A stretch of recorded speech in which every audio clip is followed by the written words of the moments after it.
He was a high school football star coming of age in the suburbs of Boston. I think he had talent, natural talent. She was growing up just a few miles away in a quiet middle-class community. You're beautiful here. Today, both are battling addictions to heroin. Their story seemingly so unlikely. Give me a round. And yet increasingly common here in the heart of New England. Massachusetts is now reeling from a new drug epidemic, born from another. We can knock on every apartment and ask them if they've been affected by OxyContin, and I guarantee you, every answer will be yes. I don't think I've met anybody under the age of 30 that's a heroin addict that did not start out using oxycodone or OxyContin. OxyContin is a national problem, but Oxy's effect on the population of Massachusetts, particularly its young people, has been nothing short of devastating. He was limp, he was blue. I mean, not just his lips were blue, his face was blue. Here, OxyContin has emerged as a gateway drug, leading users down a slippery slope to more potent and more dangerous narcotics. He shoots heroin, he shoots heroin, she shoots heroin. Overdoses and even deaths are mounting as authorities point to a state drowning in an endless stream of pills that they say are coming into Massachusetts from another state. These pills here all came from Florida. 2 years ago, I traveled to Florida to file a report called the OxyContin Express. So it's easier to get it here? Yeah. They just give you what you want. Now, I'm back on the train. He's pulling out a gun right now. And following it as it barrels through the northeast corridor. You guys from Boston? With no signs of slowing down anytime soon.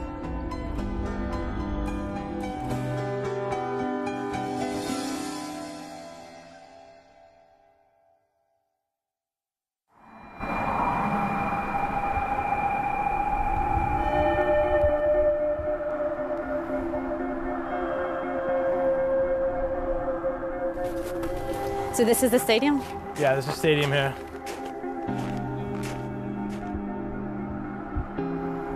Do you come here a lot? I don't. This is my first time actually back since Thanksgiving of '04. I have a lot of good memories in this field. I mean, you know, it brings back memories of friends and good times, Friday night under the lights. Frank was a star athlete, leading the Quincy High team against its crosstown rivals on Thanksgiving Day in 2004. This play would be Frank's last.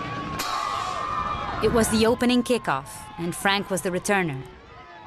He ran it back to the 30-yard line before he was taken down by a helmet-to-helmet hit. I remember going to a knee, walking off the field and collapsing. I was rushed to our Boston Medical Center. Frank's back was broken. 3 of his vertebrae shattered. He would never play contact sports again. It was all taken away. It was a big blow. This is what they cut off him during his injury. They had to cut it off. Oh, wow, this was the jersey you were wearing? Yeah, the dirt, still, I've never washed it. Where would you be right now, you think, if you hadn't had this injury? I think I'd have a college degree. I don't think I'd be where I am now, for sure, if it didn't happen. Where are you now? I'm in a halfway house in Boston.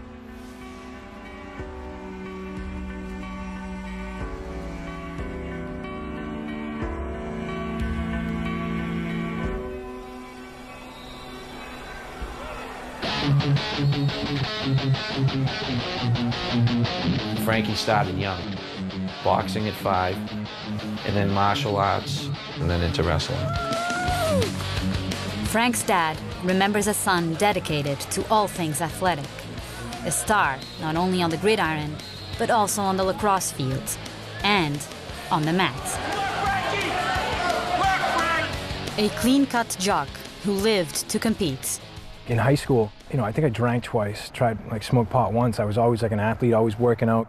I never partied. But things changed after the injury.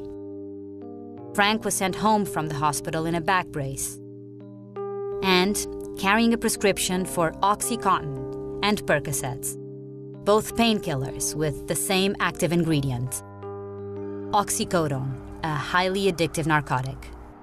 I didn't realize how strong and how powerful this stuff really is. I remember one night, my father had taken my pills from me that I used to hold, and I flipped out, punched the wall, punched the window, screaming I left the house. And looking back now, but I think I was addicted right off the bat. 3 months after his accident, the doctors cut Frank's prescription for the painkillers he had become dependent on. When he could no longer get the pills legally, he found them elsewhere, usually on the streets. In high school, it was easy. They were rampant. They were everywhere. It was easier for me to get pills in the street than it was for me to get somebody to go to the liquor store and get us underage alcohol. And when was the first time you started abusing them, crushing them and snorting them? Or? I don't know. I was hanging out one night and I saw. I'm like, "What are you doing?" Oh, it hits you instantly. And I was like, "Really?" So I crushed one up and sniffed it. And it was like a new love. You know what I mean? It was like meeting a girl for the first time that you just can't keep your eyes off. It was crazy. And then I just started running with it bad after that. This is when Frank's addiction really started to escalate. So it's all checks with fake signatures? Fake signatures and yeah. The money was coming out of your bank account? Yeah. At $60 to $80 per pill, the going black market rate around Boston, Frank's habit was costing him $400 a day.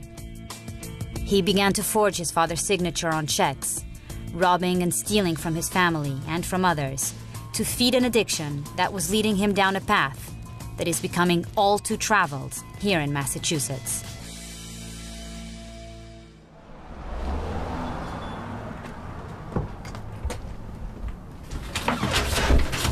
You all right, hon?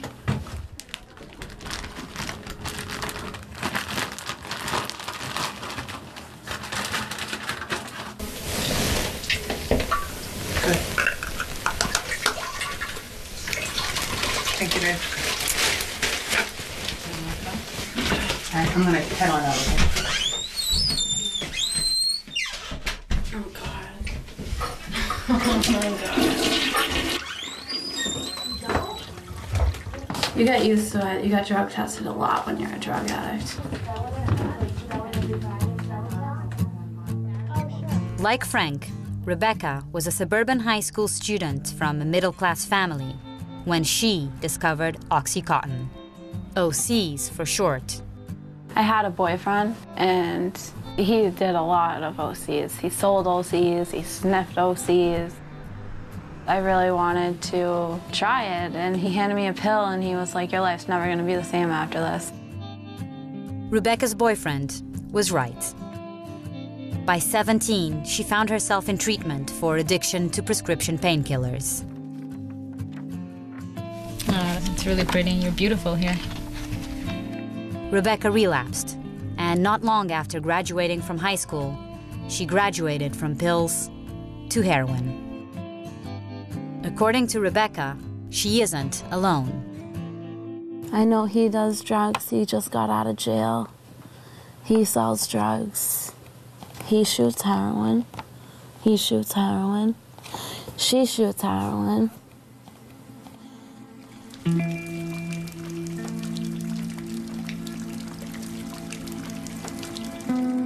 The leap to heroin is often one that happens by chance. For Frank, it came on a day when he was unable to reach the dealer that typically supplied him with his pills. A friend offered up an alternative, and desperate for a fix, Frank accepted. He did heroin for the first time. I remember just saying all right, whatever, screw it. I'll just do it this one time. And that's not what happened. The story was much the same for Rebecca. Her boyfriend ran out of pills one night, but happened to have handy a bag of heroin. I didn't think twice about it. I just took the bag, put it on the table, and snorted it. The truth is, oxycodone, the active ingredient in the prescription painkillers that Frank and Rebecca were abusing is little more than a synthetic form of heroin. The two drugs have the same effect on the brain and satisfy the same urge. The big difference in Massachusetts, as Frank and so many others would find out, is that heroin is often more available, more potent, and above all, costs significantly less. It was so powerful, so strong, and it hit me so quick. And like in the back of my head, I'm like, I've been paying like $300, $400 a day. I just bought something for 40 bucks and I still have half it left. By the time of his senior prom, 7 months after his injury on the field, Frank had gone from star athlete to full-blown heroin addict.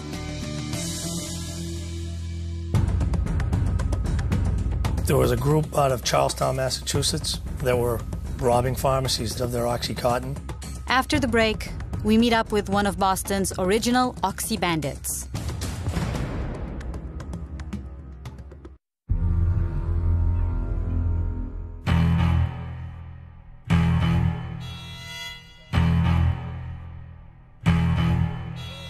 This is Broadway Street in Lawrence.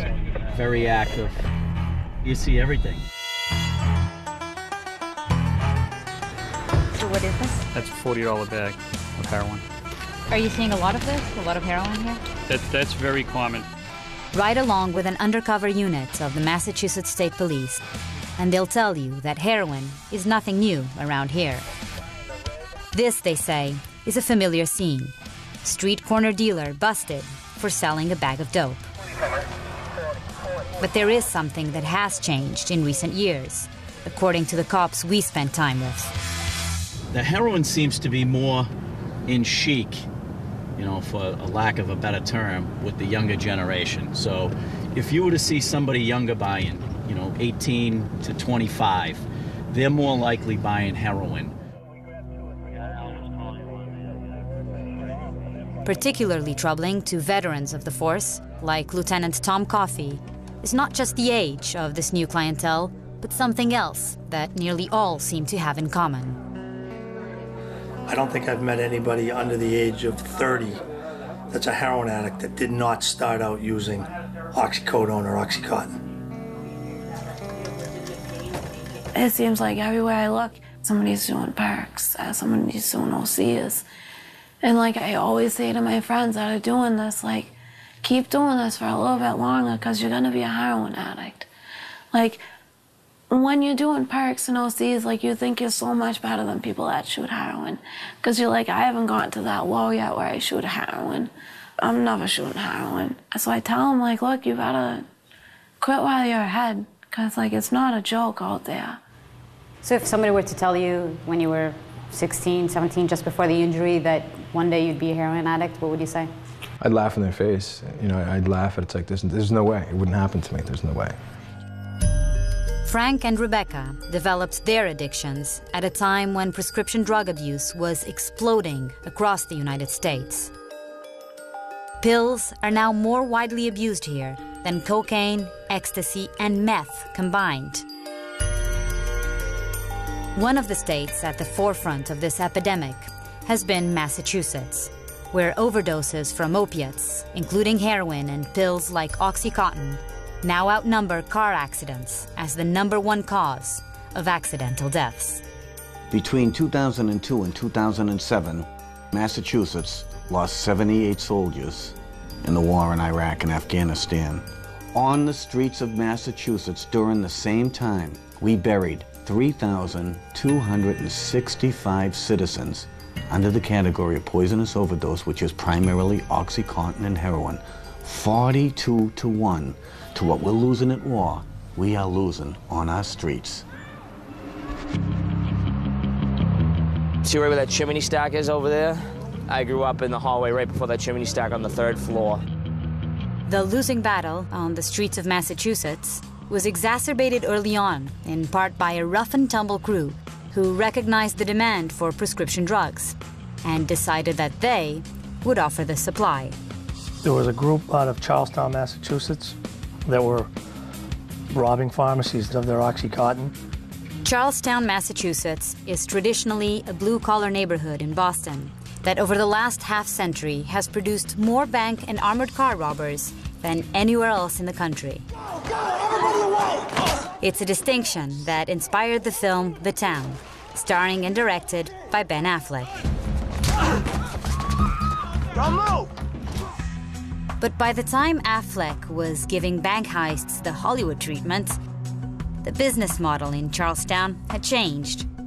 And another young filmmaker, an actual Charlestown native, was telling that story in a movie of his own. Who's got perks, guys? I get oxys. Ox, the f is oxy? It's like a bag of dope and a pill. Oxymorons is the true story of Johnny Hickey, one of Charlestown's more colorful characters. It's the adrenaline about going and doing it and getting away with it.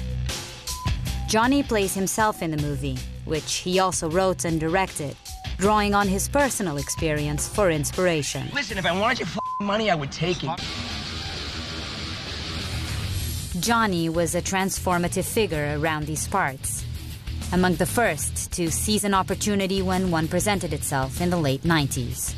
When OxyContin came along and we realized how much pills were worth and that we could just go into a pharmacy, all of a sudden like a string of like kids from Charlestown, with the, like this area were the original ones to go into the pharmacies and say, give me that or I'm gonna kill you. You know what I'm here for, give me them go, kids, let's go. Let's go, get them, get them, get them. Compared to banks, pharmacies proved to be an easy mark.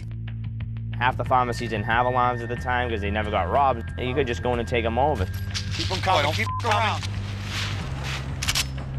Brandon Brennan, an old friend of Johnny's from the neighborhood, co-starred in Oxymorons after completing a 10-year stint in federal prison for his role in an armored car robbery.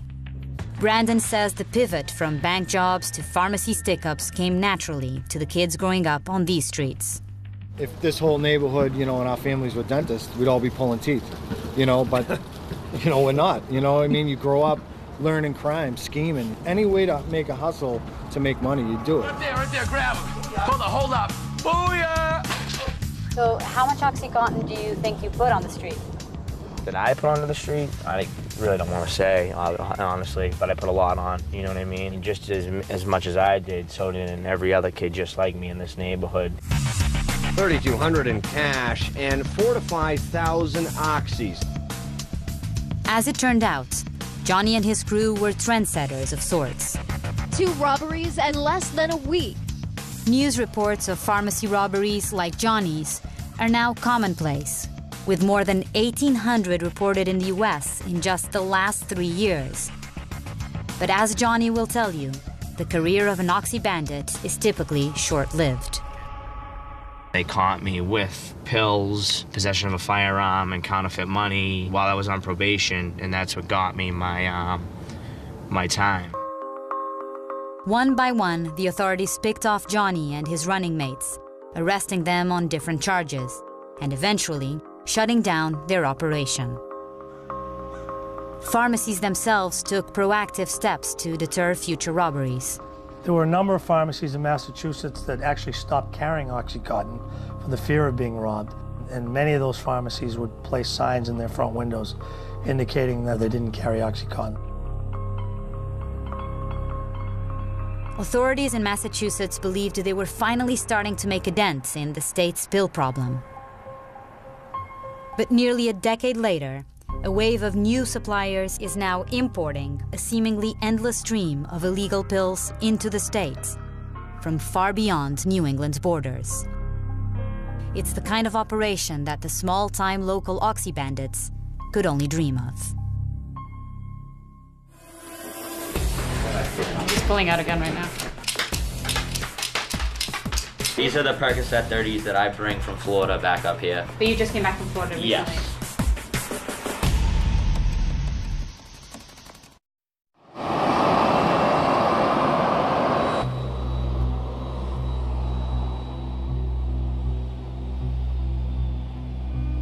It's Thursday evening at Boston's Logan Airport. A plane has just arrived, carrying a passenger who's been arrested for trafficking 5,000 pills, several $100,000 worth, into Massachusetts. This flight originated in Florida, a scenario that's become fairly routine here. During the past several years, the quantity of pills we are seizing has risen. Years ago, it was very unusual for us to make a 1,000-pill seizure. Now it's commonplace. So what are these? These are Perc 30s, oxycodone 30 milligram tablets. These are Oxycontin 80 milligram tablets. Most of these smaller pills are Percocets. The green ones are Oxycontin. Where are most of these pills coming from? These pills here all came from Florida, South Florida. 95% of all the pills we get come from Florida. The days of knocking over pharmacies are pretty much over in Massachusetts. And yet, law enforcement here finds itself now battling a new racket. One that is flooding the state with more pills than ever before. Someone came up with the idea. It would be easier to travel to South Florida and go visit a pain clinic where you really don't have to stick a gun at the doctor. He'll give you the drugs willingly, with a wink and a nod. I discovered this for myself in 2009 while filing a report called The Oxycontin Express, documenting the far-reaching effects of Florida's growing and largely unregulated pain clinic industry. Do you happen to have a cigarette by any chance? Yeah. Where are you from? Kentucky. Kentucky? Where from? Northern Ohio. Ohio. Kentucky, Tennessee, Ohio, surrounding states, residents are coming into Florida because prescription medication is so readily and easily available. According to its own state officials, doctors in Florida are responsible for prescribing 85% of all the oxy in the U.S.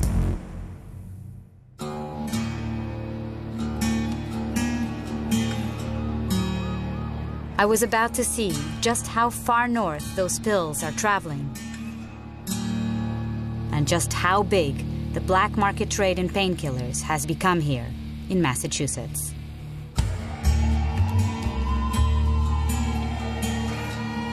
We arranged to meet with a group of drug dealers in a gritty neighborhood on the south side of Boston.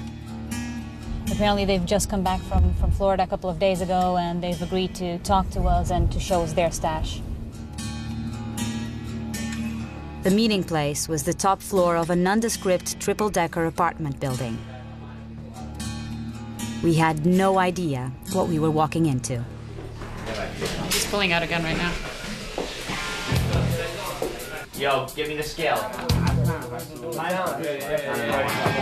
Who else wants a 30? 30 anyway? You guys from Boston? I never seen it.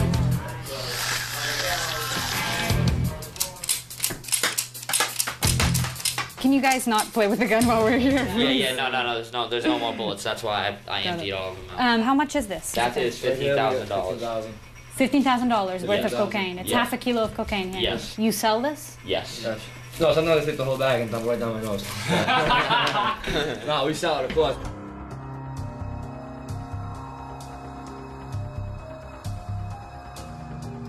Entering a drug den, you might expect to find cocaine and heroin.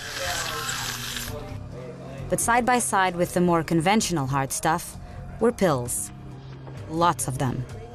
From doctors' offices in Florida. These are the Percocet 30s that I bring from Florida back up here. But you just came back from Florida recently. Yes. How many pills came back from Florida? 2,000 to 5,000 on each person with 2 girls, so probably about 10,000 pills. 10,000 pills.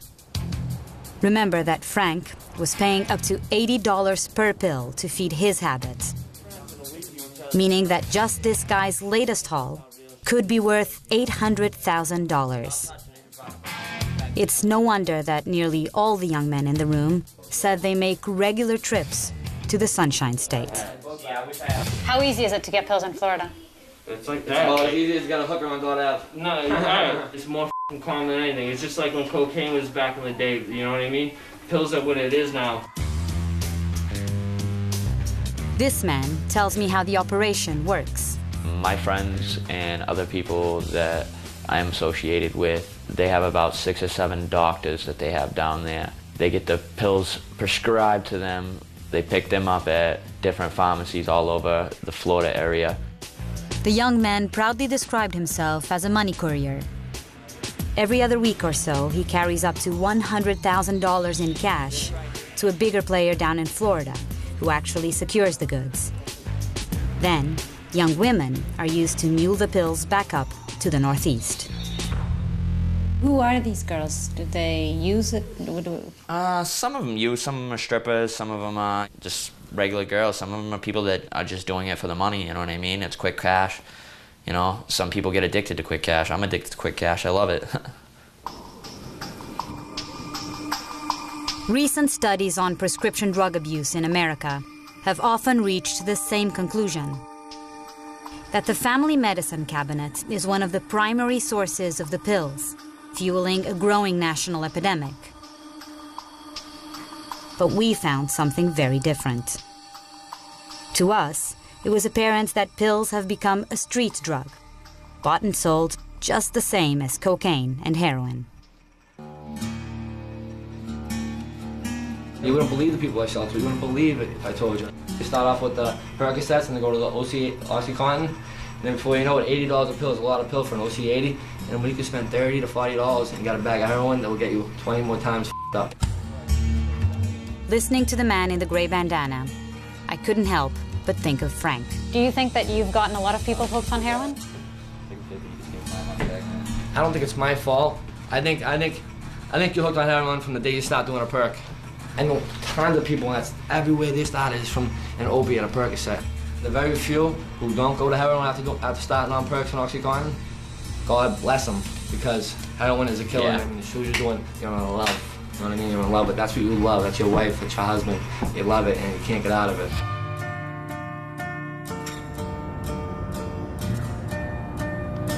It's good. Not good. It sucks. It was good. I got that warm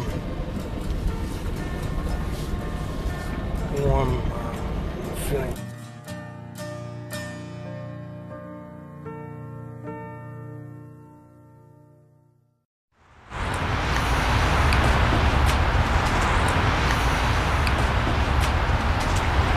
You driving? Start the car? Yeah, pull away, it's all right. Hey, keep your eyes out for the cops, bro. People think I'm crazy because I have to do what I'm driving, but I get paranoid. I don't like stopping in parking lots. I'd rather just do it like this. Yeah, I would have already been off if I stopped, but this is way more convenient for me because I don't feel like going to jail. Today would have marked 5 months clean for Frank, but he's just scored a bag of heroin.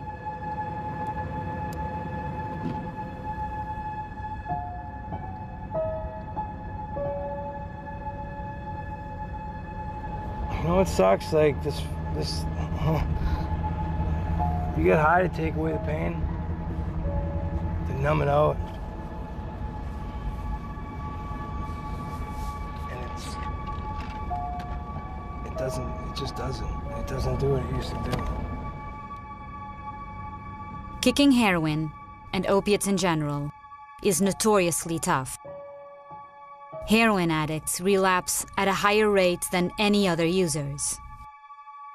In a more sober moment, it was a fate that Frank feared for himself. I don't want to be a junkie for the rest of my life. I don't want to be like 55 years old in a program. It's like an everyday battle now. Over the last 7 years that he's been struggling with heroin addiction, Frank has reached some pretty low points. So low that his family has prepared for the worst. It's the one with the 2 flags. Among the family burial plot, Frank Sr. has picked out a place for his son. So you did actually picture yourself being here in the kitchen and looking out and seeing Oh yeah. your son's Definitely. name out there? Yes. And a lot of people thought that was a little freaky, but I don't know. You know, I kind of like it right there. How long can you live with the pain and with the questions and wondering what's going to happen? Sometimes you start thinking of that, you know. It's almost better, you know, if they do go, you know.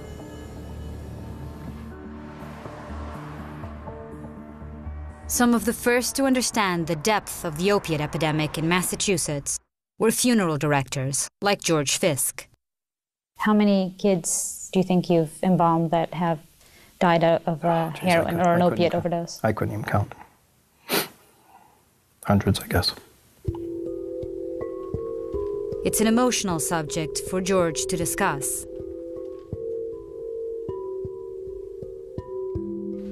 So this was the prayer card that I had for my son. George's son, Lance, was 22 years old when he died of a heroin overdose, the culmination of a habit that began with Oxycontin. It was definitely in high school, maybe sophomore, junior year. You know, he always had the same friends, and they were all good kids and everything, but I think they were all kind of into it a little bit, I think, with the pills and everything like that. 3 or 4 years ago, when he was real bad and stuff, I always said I have a casket downstairs for him. I tried to scare him that way, and I really thought he was over the hump. But I think what parents and a lot of people got to realize that you're never over the hump after doing heroin and oxys. One night I checked on him, and I went to his bedroom, which is upstairs, and he was kneeling beside the chair. He must have had some heroin there, and probably the time frame of over a year or a year and a half not doing anything, a hit of it was just probably too much for his body. They tried to revive him, and you know, it just couldn't do anything. I knew it was gone anyway. That was it, and then I had to come back, and unlike other parents, I had to embalm my own son. And run his funeral.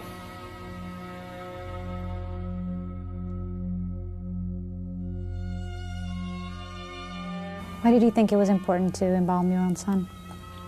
It's the last thing I could do for him. I just put myself someplace else. Just got it done.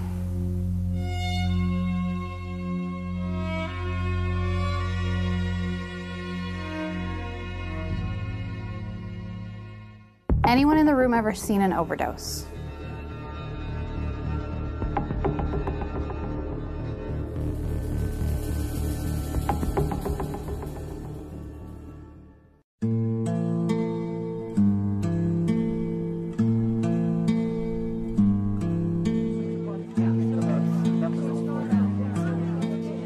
Every Thursday evening in Salem, Massachusetts, parents of children struggling with addiction to pills and heroin meet at a local hospital.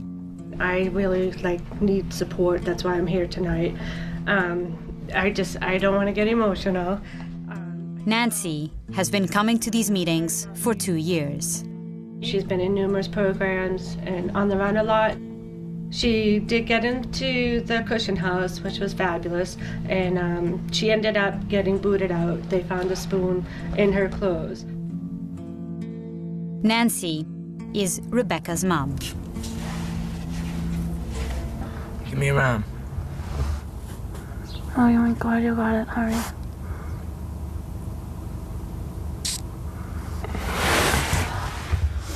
During the time that we were filming this documentary, Rebecca, like Frank, relapsed. So much better. I feel like that we've been doing this for so long that I'm done. And she's 20, and she has choices. Heroin addiction leaves in its wake no shortage of collateral damage. Listen to the stories of those gathered here, and common themes emerge. There's the stealing, the run-ins with the law, the disappearing, and the relapsing. For family members, it's constant worry and constant fear. I'm worried about you. You're exhausted, and this is going to take you down. Joanne Peterson is the founder of the support group Learn to Cope. That's Scott. The organization was born out of Joanne's own struggle to save her son from addiction to OxyContin and then heroin. After I realized what was happening with him, I couldn't believe how many other people in my town it was happening to. Anyone in the room ever seen an overdose? Okay, a fair amount of you. All right. With drug-related deaths skyrocketing in Massachusetts, Joanne was determined to save lives. And she went looking for practical solutions. 2 fingers under the chin, hand on the forehead, and you tilt their head back. 2 years ago, she introduced Learn to Cope members to a recently launched pilot project in Massachusetts that's training opioid users, along with their families and friends, to recognize overdoses and teaching them what to do in the event that one occurs.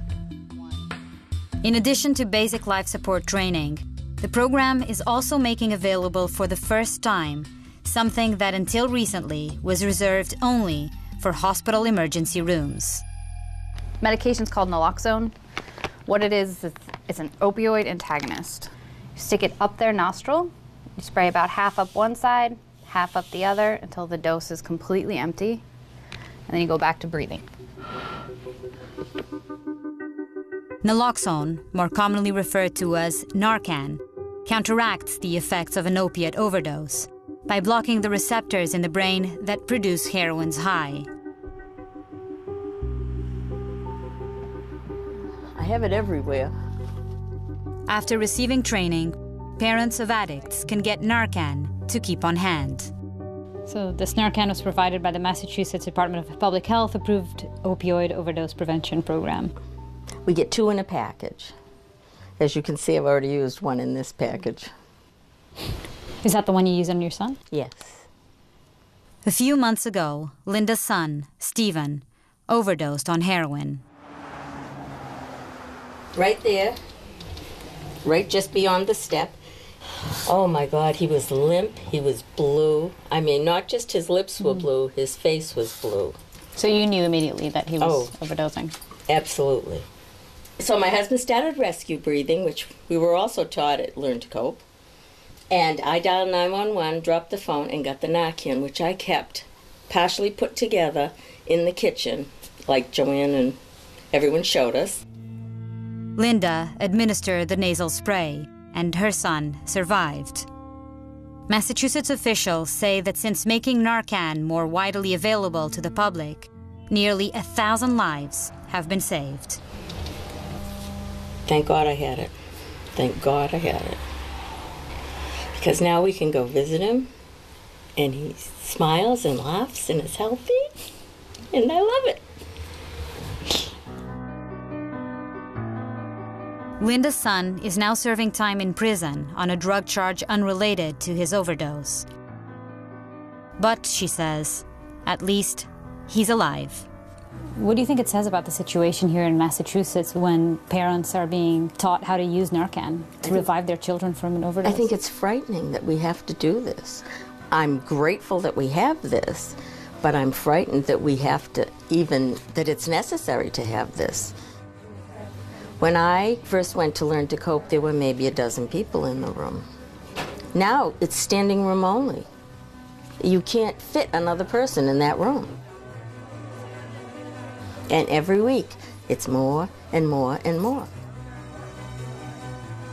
And I find it sad and frightening. Everybody time, Joanne, thank you so much. No such thing as an old heroin addict. They're all young because they all end up dying eventually, I guess.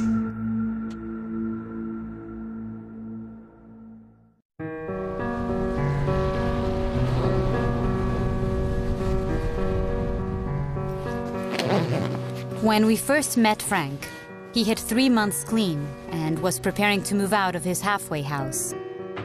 This is like the longest I've made in a residential program and the longest that I've actually participated in an active sobriety and decided to make a change for my life. In that moment, Frank was determined to stay sober. Nothing too daddy. Get head up, buddy.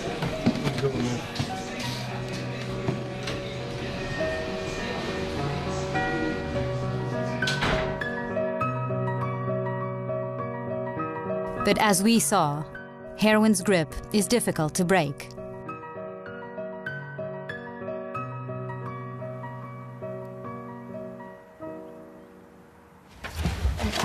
I like tangible things, pictures, anything. My mindset is always, if anything happened, what would I have left of him? So that's why I saved everything. At Frank's dad's house, Frank's younger sister, Michaela, keeps a box of letters and cards that she's written to her brother during his many attempts to get clean. I drew that for him. I just was trying to show him how much I was hurting. I showed myself crying. So I thought if maybe I drew it, I'd see.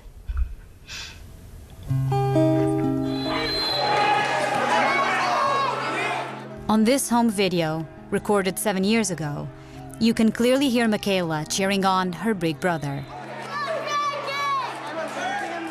Everybody would ask, who's your hero or who's somebody you look up to, and it would always be Frankie. I know who he's become on drugs isn't who he really is, so I look back, I look past that, and I see who he really is.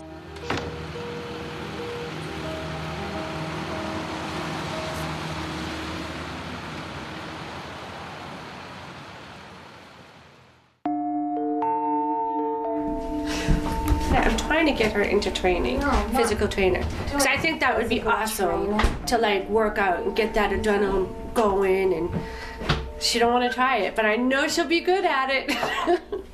Mom, I smoke and I do drugs and I don't exercise. You gotta start somewhere. After relapsing, Rebecca was kicked out of yet another treatment program. Rebecca's mom, Nancy, allowed her daughter to move back home on one condition, that she stay clean and submit to random drug tests. What is your plan? Nothing. I don't know. I can't really make promises because I'm not going to keep promises, but like, obviously I don't want to end up back in the streets. Like, I don't want to be homeless. I don't want to be a loser, but like, I can't promise that that's going to like not happen.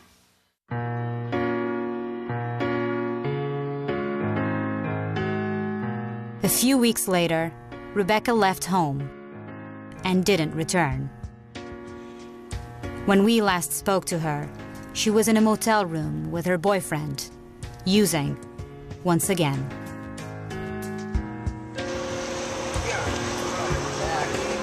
And you know, like, you're not doing good. You know that you're gonna eventually die. Like, there's no such thing as an old heroin addict.